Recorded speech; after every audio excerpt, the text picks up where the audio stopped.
Yo yo yo, bienvenue dans cette nouvelle vidéo. Aujourd'hui, on va parler d'un film qui, quand il est sorti, est passé, je trouve, un peu trop inaperçu. Et c'est dommage parce qu'il est trop stylé. En attendant, si vous kiffez le contenu de la chaîne, n'hésitez pas à vous abonner, à commenter, partager, à liker aussi parce que ça fait participer au référencement de la chaîne. Et du coup, c'est cool, ça fait plaisir. Un film aux différents genres, d'abord évidemment film de survie, mais qui va lorgner parfois avec des codes de l'horreur. C'est toujours bien dosé. C'est surtout aussi un endroit où aucun de nous n'aimerait être. C'est parti pour Le Territoire des loups, sorti en 2012 de Joe Carnahan.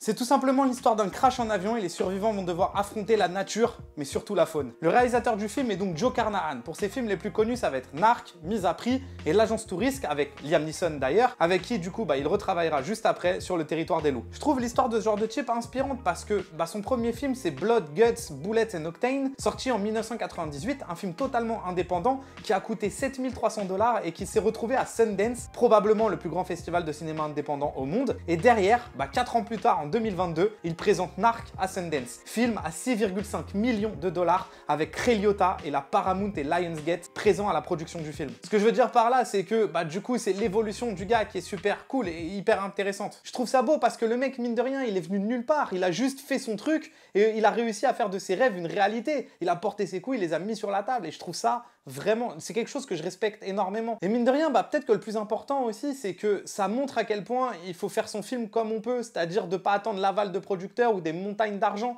que c'est souvent quelque chose que j'ai dit sur Brace Ace ou Cold Fish, mais je respecte beaucoup ça. C'est-à-dire que tu veux faire un film, tu le fais. Et c'est tout. Pour Liam Neeson, ce qui est intéressant, c'est que Taken est sorti en 2008. Et je pense que clairement, il y a un avant et un après dans sa carrière. Juste par comment il est vu par les gens. Pas que par les gens d'ailleurs, mais par l'industrie aussi. Il y a eu tellement de détournements de la scène où il est au téléphone et il met une pression. Il est entré dans la tête des gens, je pense, comme quelqu'un qui casse des bouches. D'ailleurs, même lui, dans une interview faite à Voici en 2012, on lui dit qu'il enchaîne des films d'action et il répond, donc entre guillemets, je le cite, c'est essentiellement ce qu'on me propose. Et que depuis Taken, on l'imagine en star d'action. Et je tiens aussi à signaler que quand Le Territoire des loups sort, Liam Neeson, il a 60 ans. Et je trouve ça fou quand même qu'encore aujourd'hui, on voit un gars de 60 ans en star d'action. C'est quand même dingue. Je trouve ça génial d'ailleurs.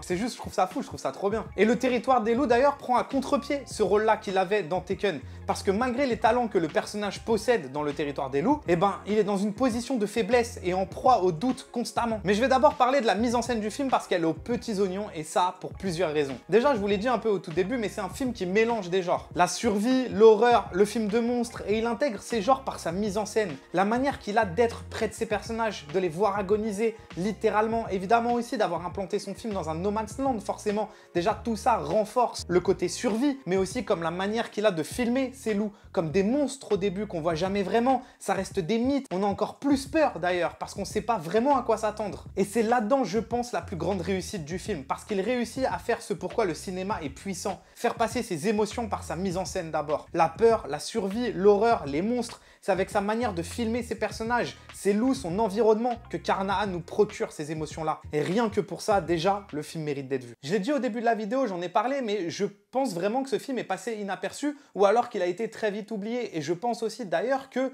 la majorité des gens qui ont vu ce film, peut-être ne se rendent pas compte de ce que propose Le Territoire des loups. En tout cas, de ce que la puissance que propose le film, c'est efficace, intelligent. J'irai pas jusqu'à dire que c'est un chef-d'œuvre, mais en fait, on s'en fout, c'est un putain de film. Et aussi, d'ailleurs, c'est pas Taken bis dans la neige. Et ça va me permettre d'enchaîner sur aussi pourquoi ce film est nécessaire. Oui, nécessaire parce que le film a été tourné dans des décors réels, précisément au Canada, en Colombie-Britannique. Et je le redirai jamais assez, mais mon Dieu, que des décors naturels, ça fait plaisir. Et surtout, ça change tout. La nature nous envahit, on ressent le froid avec eux. Ce que je trouve génial d'ailleurs dans le film, on a l'impression d'être projeté nous aussi dans ce froid polaire. Et d'ailleurs sur le tournage, c'était si dur pour toute l'équipe que je vais vous citer une autre partie de l'interview de Liam Neeson. Donc Voici lui demande, entre guillemets, Liam, vous avez l'air d'avoir beaucoup souffert pour tourner Le Territoire des loups. Est-ce que c'était dur? Et ensuite Liam Neeson répond, dur, vous plaisantez, c'était l'enfer. La première semaine, il faisait moins 25 degrés. Le premier jour de tournage, les caméras ne fonctionnaient pas, l'équipement était en train de geler et je me disais qu'on ne réussirait jamais à tourner ce film en 40 jours. Mais on l'a fait.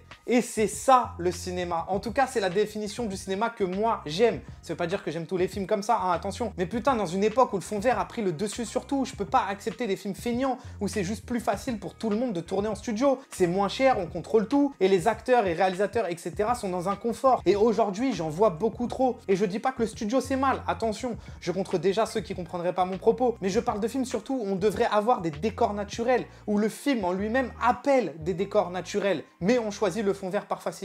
On en oublie presque la souffrance qu'il y a derrière l'art. Se traîner dans la boue, dans la pluie, aller à l'autre bout du monde pour raconter une histoire. Là, en l'occurrence, dans la neige et dans le froid glacial. Et c'est beau. Et surtout, c'est noble. Mais après cette petite aparté, revenons au film et à son écriture. Elle est classique, mais très cool. Parce que juste, ça marche en fait. C'est bien fait. Parfois, pas besoin de demander plus en fait. Il faut savoir faire la différence entre simple et simpliste. Quelque chose de simple, c'est pas forcément négatif. En plus, il caractérise plutôt bien ses personnages. Même si, bon, je pourrais mettre un petit bémol sur une partie du casting, mais bon, en soi, ça marche. En plus, le film a un propos. Au final, c'est pas juste un random film avec des loups et puis salut. C'est aussi à souligner, mine de rien. C'est un film qui, à la fin, te laisse quelque chose. Et aussi, le rythme du film est très bien géré. Il sait quand mettre l'action, quand mettre son moment de pause. C'est toujours bien dosé et c'est important parce que du coup, chaque scène importante du film prend encore plus de saveur. Enfin voilà pourquoi il faut regarder Le Territoire des loups, parce que le plus important c'est pas que vous ayez aimé le film, c'est surtout que vous l'ayez vu. Et un peu en amont je vous racontais pourquoi ce film est nécessaire, et oui c'est nécessaire à certaines mesures, mais pourquoi? Parce que c'est un film qui se donne corps et âme, c'est un pur film de cinéma.